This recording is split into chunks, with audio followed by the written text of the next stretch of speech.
મારા ગામમાં મને પૂછ્યા વગર એન્ટ્રી નો કરતા ન કરશે ને ધોવાઈ જાય કોકના ટાંગા બાંગા એક મેસેજ નાખે એટલે 500 જણા ભેગા થાય એક કોઈ ગોટાઈ નહીં જણો સમજી લેજો એમને આવું વાત મારા બાપ ના કરે સમજી લેજો મારા બાપ મને મુસાફર મળી ઓલી પુણે ન્યાકણા સર્વિસ કરી આમ છોકરા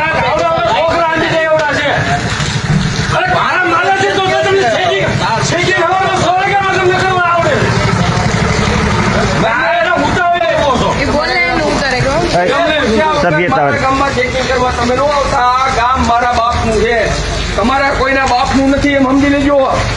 અને જો મને પૂછ્યા વગર આવ્યા અને કાંઈ પણ થાય તો મારી જવાબદારી નહીં આ ગામનો સરપંચ હું છું પેલા તમે તમારું 100% કામ કરો પછી ઘેરે ઘેરે હું હવે ભેગું ચેકિંગ કરાવ પેલા તમને જે આપ્યું એ નહીં કરો પેલા મેન્ટેનન્સ કરો પછી તમે ચેકિંગ કરવા આવ્યો ત્યાં સુધી નો આવતા મારો નીકળી જાઓ મારા બધે એક પણ ઘર નો લેતા નકર મારે એક જ મેસેજ નાખો સાહેબ છે તો આમાં હું થાય નહીં પછી મારી કોઈ જવાબદારી નહીં